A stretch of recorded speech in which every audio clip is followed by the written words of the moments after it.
is Joy News Prime.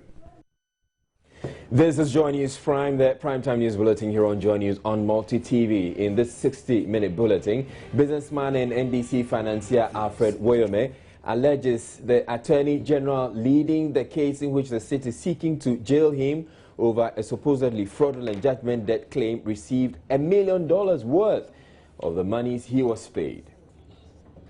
The AG has, however, denied the claim, maintaining she will remain focused on the appeal to overturn the recent acquittal of Alfred Woyome. Minister of Health apologizes for his no-show before Government Assurances Committee after the committee threatening him with sanctions. Weekend's rain exposes Accra's massive filth despite monthly sanitation exercise. And Prison Service welcomes directive by the Chief Justice for judges to work overtime to reduce remand prisoner numbers. There's also business news, sports and international, all coming up in the bulletin, also available across Europe on ABN television. Do stay tuned.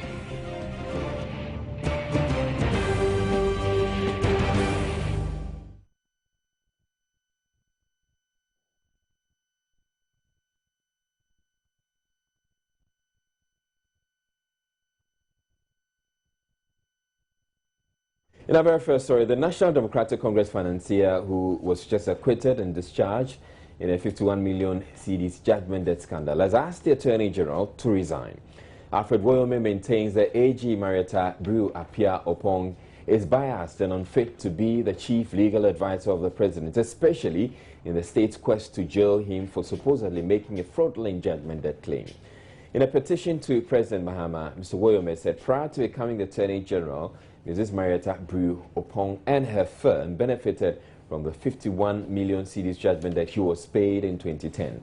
Joining us, Annie Osabote joins me in the studio with a copy of Mr. Woyome's petition. So, good evening to you, Annie. Good evening, Israel. What is the crux of Mr.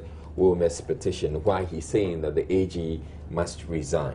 Essentially, just in summary, before I come to the details, Mr. Woyome is making the argument that, for example, if one of the reasons why he was in court in the first place was that he took 51 million Ghana cedis as judgment debt. Now, that particular money, $1 million of that, was received by the AG, that's Attorney General. At that time, she was in private practice with Lita Brew and Co. Okay. And that company was representing Astro Invest, one of the companies that did a financial engineering for the building of the stadium. And therefore, on what grounds are you now coming back to say the monies that were legitimately paid to me, for which you took $1 million of that, you're now coming to criminalize that? You know, so essentially, he believed that this whole thing is more or less laced with bias. And as much as he's unfazed about the appeal and that he will be prepared to avail himself to the court, he believes that the Attorney General is pursuing what he believes is a bias step towards him. Now, in his petition, is there any particular statement point where he actually says that the 51.2 million cedis he received, part of that money was actually paid to Lita Brew and Company, which is the company, the firm of the Attorney General? Precisely so. Now, let me just read that portion you're talking about. I find it difficult to reckon. Let me just start from here. Is that, in as much as I'm not against the decision of the state to appeal, I'm particularly against your conduct and public utterances during the trial and after the judgment. I find it difficult to reconcile your decision to involve yourself directly in this criminal case and notice of appeal you have authorized to be issued and served on me. It is a fact that you and your client received approximately $1 million equivalent in Ghana cedis from the said judgment debt you now so much criminalized and want me jailed for. Okay, so this is the claim he's making. Exactly. And apparently he's supported with some facts, exactly. with some evidence. What exactly does? Okay, and that particular document, evidence has to do with 2 checks, and then one of them was in the name of Ray and Ingobert Smith. Ray was the head of Astro Invest at the time, and he happens to be the client of the Lita Brew and Co. firm, company, which Marietta was. So in this check or this evidence that he has tendered, doesn't suggest, or there's no indication that the money actually went to Little Brewer and Company, but it went to the client of Little Brewer and Company. Now, if you look at the check here, that's essentially what the name here is, Ray and Engelbert Smith. Okay. However, Mr. Williams' statement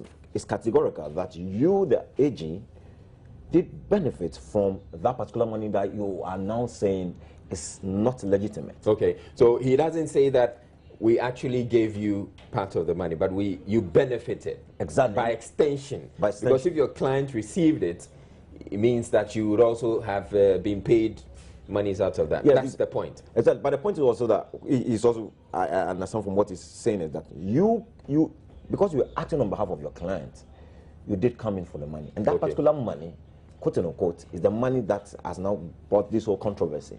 So you knew about that, and yet still you kept mute, came for the money, and now you are seeking to criminalize me. Now, if you look at one point, we spoke to the AG, for example, and she discounted this. We've actually spoken to the AG. We have her interview, so exactly. We'll play that. She made reference to a particular document. Now, in that particular document, she talked about the fact that, yes, at a point in time, a company went in on making claim for the part of the 51 million because of work they've done in the past. However, they served notice to discontinue with the case because they believe that there were a lot of controversies about the money itself. So discontinue. However, the money that they benefited from, which he admitted that they took the money, was money that their client gave to Mr. Woyome as part of the construction of the stadium, for which they now went in to take the money on his behalf. Now, if you look at this particular document, it talked about another, that was from the court, and just to read a bit of a portion. And if you look at it, it said Astro Invest Management Limited. I'm not too sure if the camera can capture that. I'm not sure if the camera can capture that. Okay. And I'm not sure we can capture it, but just read it. Versus Alfred Woyome. And it's a statement of claim. It's a plaintiff. It's a Swiss registered company. That's Astro Invest. Established to source and obtain funds for and implement infrastructural projects in Africa, with particular reference to Ghana. Its main principal is Ray Smith, a British national, now ordinarily resident in Ghana with his wife. 2.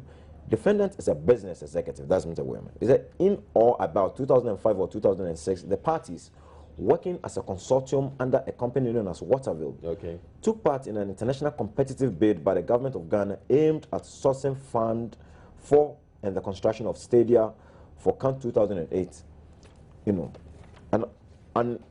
An African inter-country football competition scheduled to be hosted in 2008. He just made a claim. So he went on. Yeah, he goes on to make the claim. And how far is he push? Does he intend to push this? Well, essentially, for him, so far as is concerned, he stands his ground that he's innocent. Yeah, exactly. He's innocent. The court has acquitted him, but it's on the basis of appeal that we see where everything will unfold. All right, thank you very much, Annie. Meanwhile, Attorney General Marietta Brewapia-Apong has described as false claims that businessman Alfred Woyome that the law firm she operated before her appointment benefited from the judgment debt payment made out to him, for which the state is seeking to jail him. Though a High Court acquitted and discharged the businessman of charges, he fraudulently obtained the 51.2 million cedis judgment debt. The state has indicated it will appeal the ruling. Alfred Woyome, in a petition to the president, says the Attorney General cannot lead the prosecution because her firm was paid more than 1.4 million Ghana cedis of the said amount. Mr. Woyome is also demanding the resignation of the AG, Marietta Brew, of the AG. But Marietta Brewapia-Apong says she has no intention of resigning over the allegations and will continue to remain focused, confident the appeals court will reverse the acquittal of Alfred Woyome. When I saw it, I was quite upset. And then, of course, I gathered my wits around me and decided, let me look at what this gentleman is saying. What was it that upset you about it? His claim that my firm took and our clients received approximately $1 million equivalent in Ghana cedis from the said judgment debt. That upsets me because it's complete falsehood. And he himself has attached the documentation that show that it is false. And which documents are? There is a case, a writ attached to this, Ray Smith versus Alfred Woyome. And when you see or read the content of that writ, we realized that Alfred Agbesi Woyome, in or about 2008, gave or took a debt from Ray Smith in the sum of about $982,929 United States dollars. 2011, he hadn't repaid that debt, and so Ray Smith instructed my firm, and indeed it's my partner Tony Letha, my former partner Tony Letha, who represented them. He sued Alfred Agbesi Woyome for recovery of this money on behalf of Ray Smith. And again, Mr. Alfred Agbesi Woyome attaches the checks that were issued to Ray and Ingeborg Smith in the sum of, and you see the checks are attached. And so the payment that was made by Alfred Woyome to Ray and Ingeborg Smith was in respect of a debt he owed Ray Smith, and for which we initiated action on his behalf. That is Ray Smith's behalf. Essentially, he's saying that you're trying to prosecute him for fraudulently taking money which you or your firm benefited from.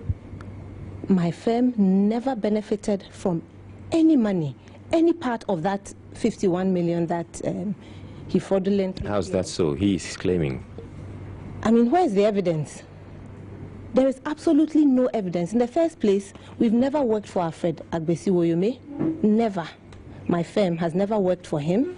In the 4 cases that are before or were before the court, I think 2 are still pending from what I understand. I'm not sure he's claiming that, though, that your firm worked for him. No, but so how would we have benefited from that money if we didn't work for him? Essentially, Because there have been 2 stories since last week. First, they said we represented Alfred Agbesi Woyome. And then, of course, Mr. Letha went on one of the radio stations and said, no, that is not correct. We've always been on the other side. If he's plaintiff, we represent the defendant. If we represent the plaintiff, he is defendant.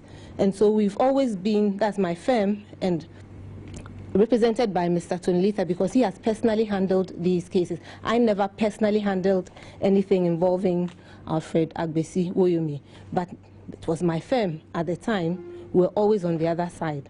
As far as I know, and as far as the documents he has provided, the truth is that he owed Ray Smith. We sued him, and he paid him a debt he owed.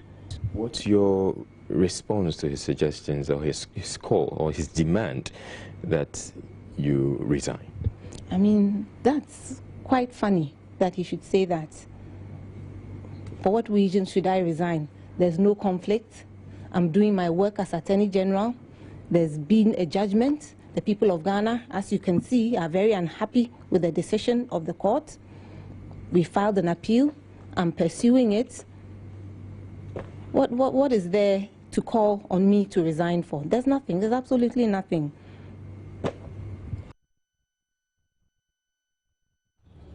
Now, though the Attorney General admitted her partner in the law firm she owned had represented a client who sought to claim part of the judgment debt paid to Alfred Woyome, that case was discontinued when the partner realized the claim was fraudulent. So this is a representation I got from the Attorney General when I spoke to her earlier today. Meanwhile, the former Attorney General, Iko Utu, says, although the issue between the current AG and Mr. Woyome raises questions of conflict of interest, it won't have any effect on the appeal against Woyome. Speaking on today's big story, Mr. Iko Utu said the president must investigate this matter, even as the state pursues its appeal against the decision by the Accra High Court to acquit Mr. Woyome. He spoke to my colleague, Stephen Anti. The procedural rules have time limitations within which to file an appeal, and the state has filed the appeal. I mean, it doesn't matter if it is a Bru who happened to find herself there. No, I mean, if she's removed today, are you saying that the court cannot proceed? But Woyome's lawyers actually believe it is, and they describe the Attorney General in pursuing this case as wearing a biased lens and cannot be seen to be pursuing this matter. It doesn't mean that at all. I mean, she herself has not mounted any prosecution. She's doing it on behalf of the state, mind you. Yeah. And she, as an individual, is not leading it.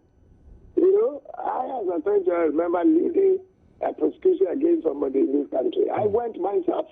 And she has been there. But I think the DPP and other attorneys who have been doing this thing is not the lady herself who has been handling the matter. She is not.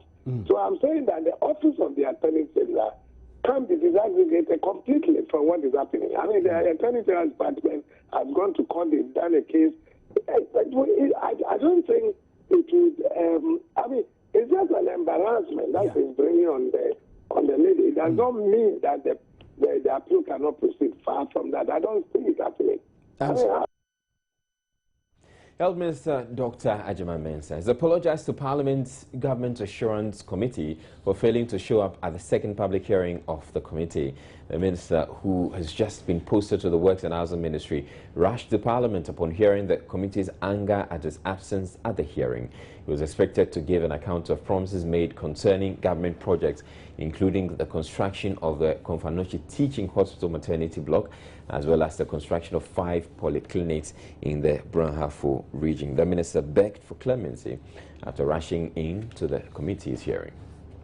Decided that we will write our report to Parliament. Parliament will take decision that the health minister was not around. But as we moved out of Parliament, he came, the health minister came and appealed to the committee that the initial date that was supposed to be Wednesday, he should be given the opportunity to appear before the committee on Wednesday. And therefore we asked him to put it in writing. For him to even rush to Parliament to apologize to us alone tells us that he indeed sorry. I think I will not speak for him when we meet him on Wednesday. We are not treating any minister with kid gloves. You saw what happened today. Colleagues were not happy. We're all not happy that he wasn't there. And so Wednesday, whatever we have, we'll tell him. If he had not come at all, if he has not appeared before the committee at all, the committee has all the powers. As I mentioned in Article 103, that the committee has powers to do whatever it has to do according to the article that says that we have the powers as the Court of Appeal, a high court, so to summon a minister and to bring a minister before us. Therefore, I think that no minister is going to take us for granted. Now, 2 years ago, President Mahama signed a 3-man task force to oversee priority projects. The 3 wise men, as they were called, former Lands Minister Cleto Savoka, Majority Leader Alban Bagbin, and former Employment Minister E.T. Mensah.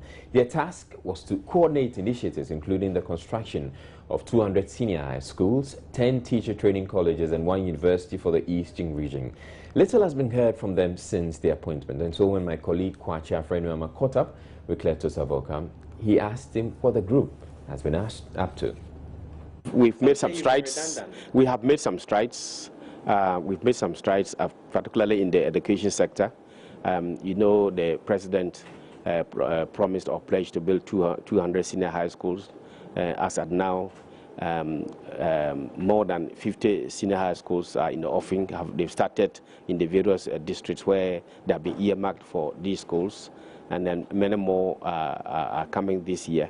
So as far as the education sector is concerned, I think that we have made some strides. I mean, has the team been at work? Some say you've been dormant. Well, yes. Well, apparently we might have been dormant to the outside world, but within the vicinity or the precincts of administration between us, where we have our offices in the castle, Osu, and then the various ministries that we deal with, and the Flagstaff House, we have been coordinating. What exactly have you been doing? Oh, as far I'm the focal point person for the educational infrastructure. My very good friend and brother E.T. Mensah is the focal point person for the aviation development, building an international airport, etc., and then other aerodromes. And then Bagbin, who was with us, was in charge of the focal point for the health sector. Fortunately or unfortunately, he's now gone to become the majority leader, and therefore his schedule does not easily allow him to pursue this other responsibility that had been given to him. But me and E.T. Mensah have been meeting, we have been discussing, when we have been linking up with the sector ministers, and I have been meeting the Minister for Education from time to time, and then the various technical committees are working. And that's why I've said that as far as the education infrastructure is concerned, is meeting the deadline that the president had set for himself and for us. So you are directly involved in this entire process, building new senior high schools? I'm just a focal point for, not directly involved, but the ministry definitely has the personnel on the ground, and then because they have the tech. What is the exact role you play? Oh, before we go to the field, we have to meet and discuss, and then agree on which districts qualify for these educational institutions. We normally meet to discuss to see what form or what type of funding would be appropriate for a particular school or a particular district, and then some of these things. But I must say that much of the work is done by the sector ministers more than by the task force. Some say this. You're watching Joy News Prime here on Joy News on Multi TV. We're taking a break. We have more stories coming up. Don't go away. The National Health Insurance Authority is blaming its massive indebtedness to health service providers on insufficient funds allocated to it. According to its public relations officer, Selom Adonu, the NHIA would continue to suffer a huge funding gap unless the VAT levy earmarked to support the authority's operations is increased. For now, he says the 2.5% value-added tax levy is woefully inadequate. People say NHI is not sustainable. People who make such comments don't understand social intervention programs. Every social intervention program has what we call a sustainability life span, and that sustainability period must be reviewed periodically. It must be reviewed periodically. 10 years ago, have you ever heard that premium has been increased? No. Our sources of income have remained the same. So there is what we call a funding gap. NHI, as we speak, 70% of our membership, of our subscriber base, they do not pay premiums. 70% do not pay premiums. How do we get money to support them? Because the 2.5% we get, is not adequate. That is the bare fact. It is not adequate. Even if you were to get all the 2.5% collected in the year, dumped at NHI here, and we employ the most efficient systems in disbursing them, there will still be a funding gap. That's basic. And everybody knows that. We say this every time when we go for stakeholder meetings, and everybody knows. But the assurance we have from government is that government will keep making the necessary budgetary allocation. The Ghana Prison Service has welcomed the Chief Justice's instruction to judges to work overtime to reduce the number of remand prisoners who have been held for long periods without trial. The CJ's instruction follows Joy News documentary on the plight of hundreds of remand prisoners who appear to have been abandoned by the justice system. Chief Public Relations Officer of the Prison Service, DSP Vitalis Ayer, refuted claims the Prison Service did little to bring the plight of remand prisoners to light until Joy News was broadcast. He claims the service has put in place measures to address the problem of remand prisoners. It's something we've been talking about every day, that our prisons need some decongestion. There were people in prisons, especially remands, whose cases have not been heard for a very long time, and they are not guilty yet. So why do we let them suffer? Because we are the ones actually affected by this overcrowding in our prisons. So it's welcoming news to us. Maybe other areas the Chief Justice should let them look also is, as Justice Clemens mentioned, the outrageous sentences given to some people. I mean, if you give somebody 130 years, then it means that you are just giving the person a death sentence. But what do you say to those who say that, I mean, you didn't really do much in terms of, bringing this to light? Because our doors have been open for a very long time, and we are on radio and TV. We have been writing and letting the world know what happens in the prisons. Again, with the Justice for All program, the paralegal system put in place in the Ghana Prison Service, all our efforts put in place to decongest the prisons. But how fast is that? That's the issue. But sometimes it's about resources. So if Joy came into the scene and are fast-tracking things, that is fine. But we, on our small way, what we can do, we did it, and we're still doing it. Now, following a series of reports on the maltreatment of some Ghanaian women working as domestic workers in the Gulf states, the Ghana ambassador to Saudi Arabia, Alhaji Said Sinari, has visited some of the women in Kuwait. On the phone now to throw more light on it is Alhaji Said Sinari, who's Ghana's ambassador to Saudi Arabia. Good evening, Your Excellency. Well, good evening, my brother, Isaac. Yes. So, what was the situation of these maids you found in Kuwait? Well, I was in Kuwait. I went on a visit to actually interact with some of our Ghanaian community members, and I spent 48 hours with them, 2 days, and I got back the third day. There's a few cases, actually it's to do with the housemaid. That is the problem that we are facing at the moment. The kind of maltreatment that they're going through, it's so bad that they are under slavery, and for me, at the end of the day, I blame the kind of agents that we have back home in Ghana, because the agents who do this recruitment promise these house girls or housemaids, those who want to come to Kuwait to come and work as house girls or housemaids, that they're going to be earning about $1,500 to $2,000 a month, which is not true. They're not even earning. The maximum that they earn is about $200 a month. And if you see what they're going through, I mean, I saw there was this girl, a 90-year-old girl from Atibubu, from the Burahafo region. She had a first-degree burn all over her body. She was admitted in the hospital. The employees never even showed up, never showed any concern. The girl nearly died. Actually, as I'm even talking to you tomorrow, she's due for surgery, a very major surgery all over her body. And, these are some of the problems that we are facing. But for me, I see that there's a need. I'm going to recommend to government that there's a need that we need to cancel the Visa 20, that the Kuwaitis issue, for these house kids and all that. Okay. We need to cancel that Visa 20 because a lot of countries have done it. Egypt has done it. What's it called? Nigeria has also done the same thing. Cote d'Ivoire has also done the same thing by cancelling this Visa 20. Alhaji Sinari, Visa 20 is causing us a lot of problems. Okay, great. A lot of difficulties. Okay, I'd also want to find out, beyond the cancellation of this Visa 20 you're talking about, is there anything that Ghana or the embassy is doing to support these people who find themselves in a distressful situation? Well, like I said, I mean, this is actually the first time that an ambassador has gone visiting the community in Kuwait. Actually, This is the first time, according to the news that I got from the Kuwaiti community, the Ghanaian community. But I'm saying that as an embassy, I personally, for my own resources, I'm even at the moment taking care of 3 Ghanaians that are going, 3 ladies, very young ladies, that are due to come back home very soon, because of the kind of maltreatment that they go through.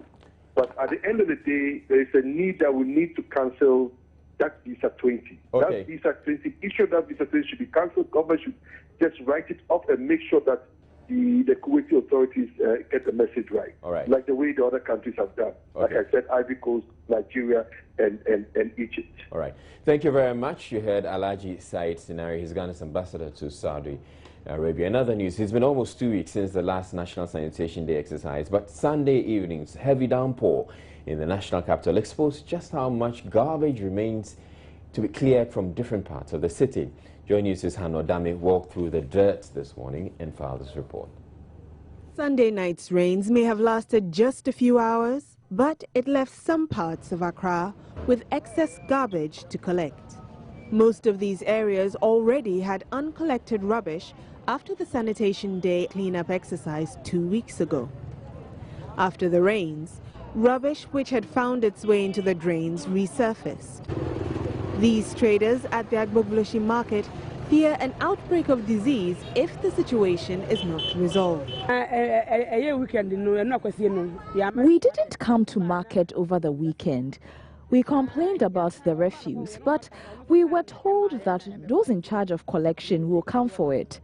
It's frustrating because the refuse can make us fall sick. It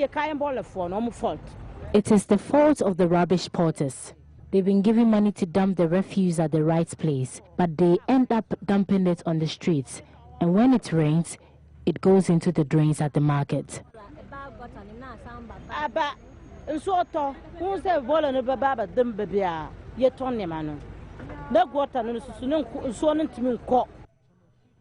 In 2014, more than 200 people in Ghana died as a result of the worst ever cholera outbreak to reach the country.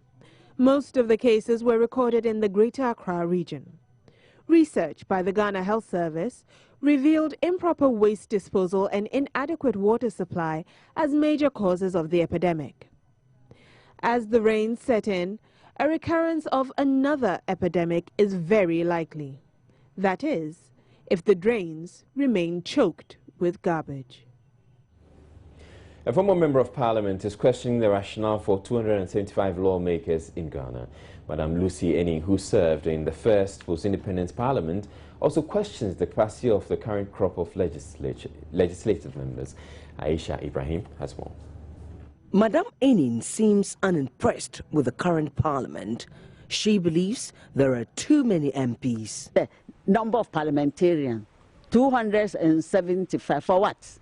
Nkrumah built this country less than 120 parliamentarians, including the women. And he was able to do it. Look at all the lists, all the things that he was able to put up within a time period of 9 years. If he was able to do that, and now you increase MP for what? It's not necessary. We have to cut our coat according to our... We are not doing that. She says the country needs members of parliament who can study bills and make meaningful contributions that would lead to powerful laws and not what currently pertains in parliament. I am not impressed, to be honest with you. I used to go there and sit and work. They don't even contribute to the debate. If you go through the old handouts, you see how people are contributing. But when you go to parliament now, Mr. Speaker, when is the road from Bechem to Techimentia going to be tied? They don't even read the bills to understand. They have no clue. All that they go, yeah, oh my, I am not impressed about. We need quality, not quantity. When you go to other parliaments, British Parliament, I've visited, I've been, you see how people, like even go to America, they contribute, they know what they're talking about. Not people who just go there and collect the envelopes and so forth. And no, we don't do that. She's also the latest to condemn the procurement of Chinese chairs for the chamber, adding that we could acquire better chairs in Ghana than what we have in Parliament now. Parliament? Why should Parliament, with all the timber and the carpenters that we have here in Ghana, you go and bring this Chinese rubbish to Parliament? It's a disgrace. I've been there. I see we don't even have taste. Aisha Ibrahim, Joy News. Pretty strong views there. But we have business coming up. Stay tuned.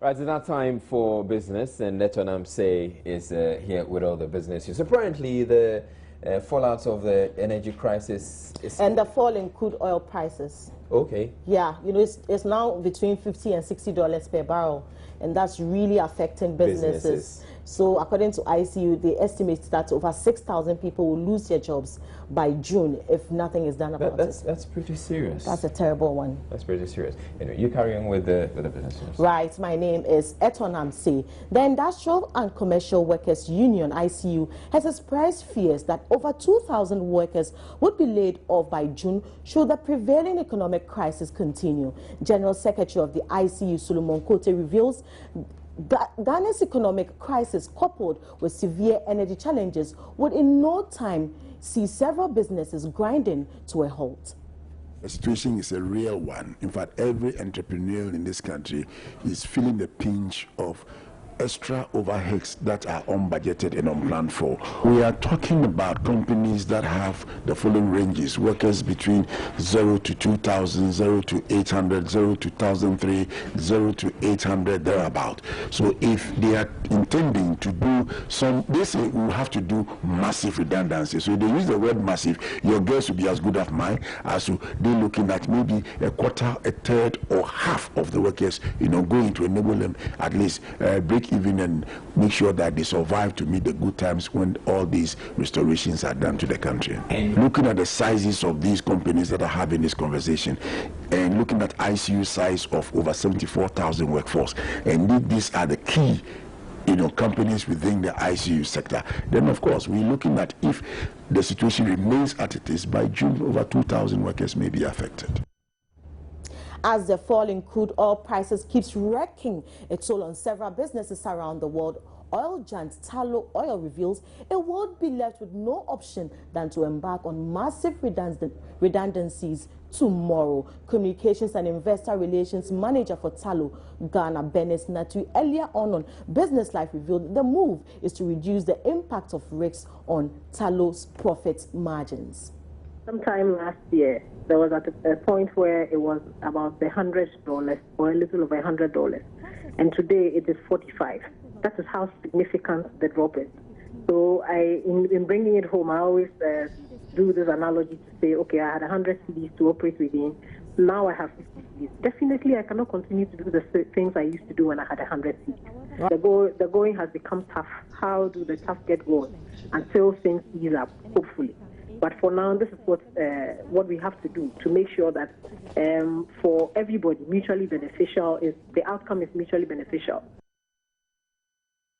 Now, concerns over the lack of credit towards a buoyant economy coupled with the energy crisis are to be addressed on a technical level as the Finance Ministry, in collaboration with the USAID, holds talks on the fourth Partnership for Growth Joint Steering Committee.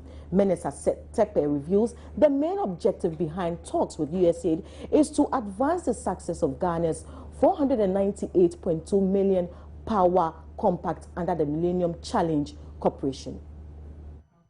The fourth Partnership for Growth, the collaboration between the government of Ghana and the U.S. government, is meant to deliberate on issues to ensure the successful implementation of the second compact of the MCC. This is said documented to be constrained by the lack of funds for economic growth as well as problems in the energy crisis, which has crippled several businesses.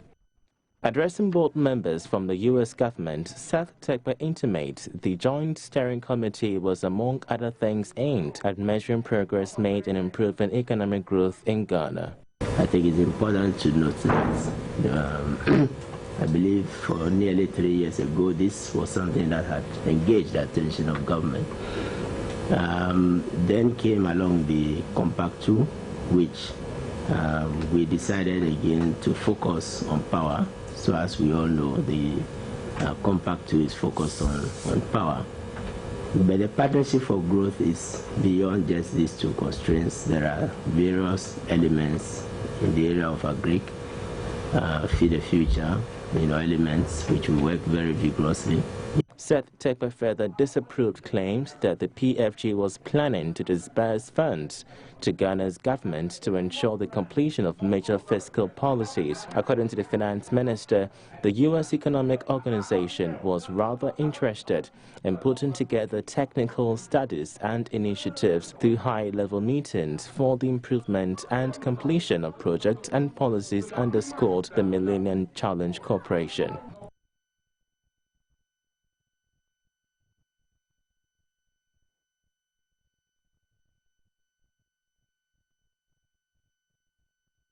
We apologize for the loss of sound there. The Bank of Ghana says it has no plans to issue any new currency notes, at least not for now. Pictures of 30, 100 and 200 Ghana cedis notes went viral on social media over the weekend. There was a lot of speculation as some members of the general public wondered if the central bank had plans to issue new notes. But head of public affairs at the bank, AC Hammond maintains there are no intentions to do so. Now, let me read a portion of the statement they issued this evening. It reads, the Bank of Ghana has not issued and has no plans of issuing any new denominations of the Ghana cedi, and categorically states that the stories circulating on social media to the effect that the Bank of Ghana is issuing denominations of 30 cedis, 100 cedis and 200 cedis are false. The bank wishes to inform the general public that the only denominations of the Ghana cedi in circulation are a legal tender. Remain the following notes: 50 cedis, 20 cedis, 10 cedis, 5 cedis, 2 cedis, 1 cedis, and 1 peswa, 50 peswa, and 20 peswa, 10 peswa, and 1 peswa, 10 peswa coins. Meanwhile, Joy News Checks reveals the notes were a former IMPC student's project work.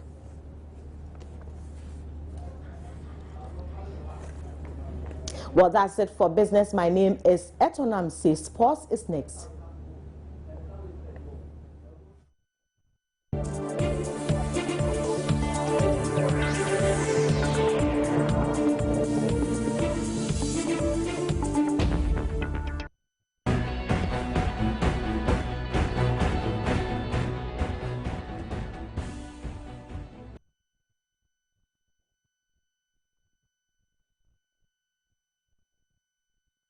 All right, George Ado Jr. is here with sports. What's coming up in sports? Quite a lot to talk about, certainly. We'll look at a bright star, promising star in boxing. Everybody wants to hear about him. Richard Comey, we'll see him on it. And of course, we'll talk about Hearts of Oak. They did very well outside the stadium where they won by 2-1 against Olympic D. Ingo. Great stuff. But I missed you last week because, you know, Chelsea was out of the Champions League. We'll talk about that later. Probably that's why I didn't show up. Yes, I know. Yes. Now, time to just get into this and do some sports right now. And Hearts coach, that's Herbert Addo, has promised to qualify the Phobians to the next stage of the CAF Confederations Cup. Hearts fought from behind to defeat the Senegalese side Olympic D. Ingo 2-1 in the CAF Confederations Cup. Round of 16 first leg tie at the Crossport Stadium yesterday. Hearts traveled to Dakar in 3 weeks for the return leg, and head coach Herbert Addo is confident of victory. Doing well in the first half, so we have to make changes. And I brought in Fiamignon for Selassie, because he was having a problem. And Fiamignon, when he came, I had to bring in also somebody who can hold the ball and distribute better. And so I brought in Abanga, he's an experienced player. Fiamignon is an experienced player. So together we were able to, you know, make some changes to the game. As you could see, Fiamignon was not 100% fit. He was not 100% fit. We had to make a last minute change with Teria, who was also not fit. He had some injury. So, in fact, those who replaced them were inexperienced. And in fact, we could have won by a very big margin. But it's no problem. I've got a chance to see them. And as for me, when I see a team once, I'll deal with you the second time. So let's hope that I'll get all my players fit. There are some players on the field very fit, they were in camp, but they were also not 100% fit. And I hope in 2 weeks' time, they'll be very fit, and then we can have a complete team. Now let's do a bit of boxing now, and Ghana boxer Richard Oblite Comey successfully defended his Commonwealth title against South African Thompson Mukwana at the Emperor Palace, Johannesburg, South Africa last Saturday. Richard Azonto Comey, who trains both here in Ghana and the United Kingdom, tells Joy Sports he's hungry for more high-profile bouts to shoot up in the world ranking. First of all, you know, won the fight last July 2014, fighting with Gary Buckland in his home yard. Yeah, I know this guy is a very tough guy. He's fought one of the best, I mean, one of the world-class boxers with Gavin Rees. He beat him up, and I fought him. I went all the way to the UK. And, you know, won him. So having the chance to fight in Africa, I mean, defending to Thompson Mukwana, I know there's no way it's gonna like give me a problem, you know. And apart from that, looking at the training, looking at what I've done in terms of my preparation, I know definitely I'm gonna win this title. So, you know, I have no doubt in me just to listen to what my coach and my corner tells me and just, you know, carry on with that. Yeah, at the moment, you know, I've got the Commonwealth title now, and you know, this title means a lot to the boxing in the UK, you know, and there are a lot of lightweights there, you know, who like no one has ever tried to come and like challenge me for this title. So I'm there. I want to be a world champion. So I don't have to go back. You understand what I mean? My focus and what the team is aiming is to get a world title shot, and I'm looking forward to all the guys who are who are in front of me. If I get a shot of any other world title, man, I'm ever ready. All right, so that was Richard Comey, and of course we're expecting him to do very well. He's held the Commonwealth title for some 7 years, not bad at all. Let's end with some football, and Hertha Berlin forward Salomon Kalou could face legal proceedings after chipping pieces out of the Berlin Wall for TV show prior to Saturday's 2-2 Bundesliga draw against Schalke.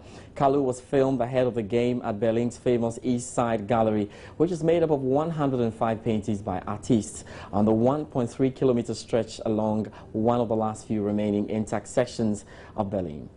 Kalou could find himself in a spot of bother with German authorities, for TV footage there appears to show the Hertha Berlin striker inadvertently chipping a chunk out of the Berlin Wall, which has been under protection order since 1991. TV producers had come up with the idea of the hammer and chisel as a metaphor for the Ivorian's task of smashing his way through the rigid defence of opponents Schalke. Unfortunately, while Kalou was supposed to mimic hitting the wall, he appears to have taken off a tiny chunk of a monument that is protected by German law. Not quite like that, of course. He's now liable for a €10,000 fine, and for the record, he didn't score as Schalke and Hertha drew 2-2. All right, then, just time to update you on what's happening in the English Premier League. It's goalless between Liverpool and Swansea City. Quite a lot happening there, with the likes of Chelsea hoping to really get into it. Fiorentina also doing quite well, leading in that all-important game in the Italian Serie A. That'll be all for sports tonight. I'm George Adejania. Israel will join us with some more.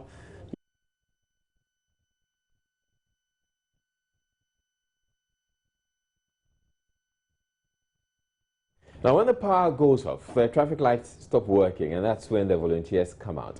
At most busy intersections, these volunteer traffic wardens help keep the situation under control in the absence of the police. Many issues come to play here. What if the volunteer traffic director is inexperienced and gets confused along the line? Or what if the volunteer is even mentally unsound? And what if the volunteer is a physically challenged person? My colleague Martha Krenselakwa had an encounter with one of these volunteer traffic wardens.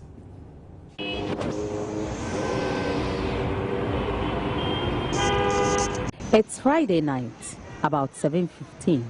I have closed from work on my way home.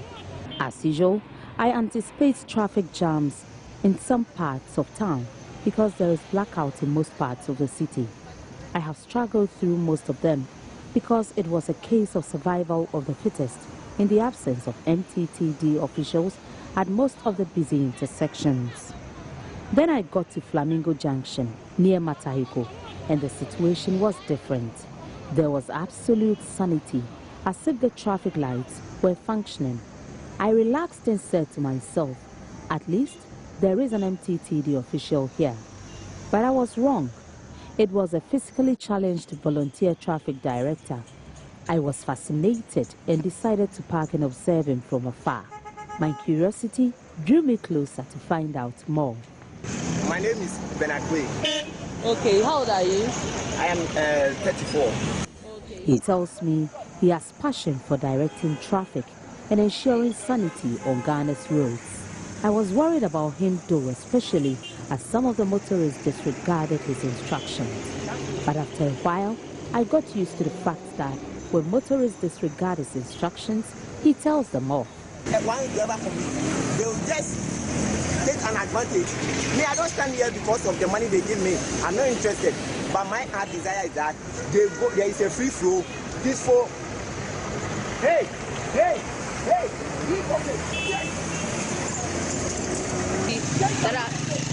hypocrite. When are you going to grow? 58 years. He tells me he has directed traffic at more dangerous sections of Accra, like First Light near Kanishin, and so he's not intimidated by drivers at all. I was once at First Light. Okay. Normally I used to direct that place. Okay. But there was a time a car knocked somebody. Oh. And it was during the dark time. Okay. One time too, it was in the midnight when the car just got a crash with each other. Okay. And the one who was on top of speed get some sorted. I admire his courage, but anxious about what may happen to him after hopping on his crutches for as long as the traffic situation persists. How many hours have you been here already? Today? You've been here just an hour, you call it? Yes. That's a long time for a physically challenged person to stand here. Oh, no, I don't. Some passers-by and residents equally admired his bravery. I've been watching him for like 30 minutes. What do you think? I think he's trying his best to direct them. Because the people are not trying to be civilized. See, so I think he's doing his best. Are you not worried for him? I'm worried. I'm really feeling sorry for him.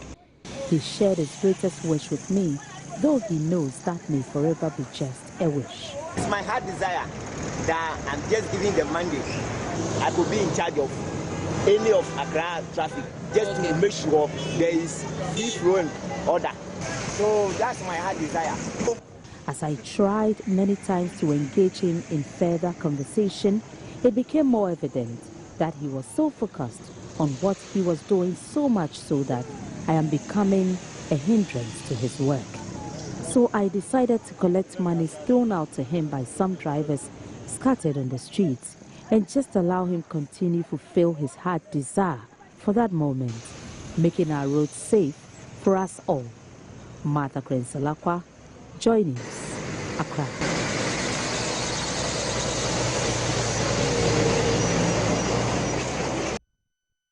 All right, so Martha Krensalakwa, my colleague who filed that report, has just sent in an update. She says there's a policeman at post directing traffic at the busy Flamingo Junction where the disabled volunteer was on Friday. So essentially, Joy News gets results, and we have that in the bag. Now, several Ghanaians, in a related development, several Ghanaians have expressed disappointment that the nation's major international airport was plunged into darkness for several hours over the weekend. The outage disrupted operations at the airport for several hours. Several passengers who were left stranded complained they were frustrated. Airport officials were not forthcoming with explanations. Now, the Ghana Airports Company has apologized for the power outage, insisting that it was caused by faulty cable. A statement released by the company, however, pointed out that the outage did not in any way affect security. But on the streets of Accra, most of the people we interviewed were quite disappointed that the airport was plunged into darkness for so long. Knowing that a whole airport can go off in a country like Ghana, it's kind of weird and it's crazy, because getting to see flights do come in and then they can't land or something like that, and even with the lighting and daytime and all that, we are seeing and experiencing crashes here and there, and then talking about darkness or total blackout, I think it's dangerous. So if this thing we call doomsaw in Ghana is really going this far, I think something has to be done about it as quickly as possible. It's a very big disgrace for Ghana after having come for 58 years. If we had been in the public service, I think 58 years, we will be getting ready for going for retirement. And at this point in time, the only international airport in our country will have a blackout. I think it doesn't speak well of us. Anyway, the statement clearly pointed out that it wasn't a power outage, so it wasn't doomsaw. Neither were they trying to do anything like doomsaw news. That's it for the bulletin. Before we go quick run through our top stories. Businessman and NDC financier Alfred Boyome has alerted Attorney General leading the case in Gupta State is seeking to jail him over a supposedly fraudulent judgment debt claim. Received $1 million worth of the monies he was paid. The AG has however denied the claim, maintaining she will remain focused on the appeal to return the recent acquittal of Alfred Boyome. The Minister of Health has apologized for his no-show before Government Assurances Committee after the committee threatened him with sanctions. And that's it for the bulletin. My name is Israel Lion. Thank you very much for watching. Have a good evening.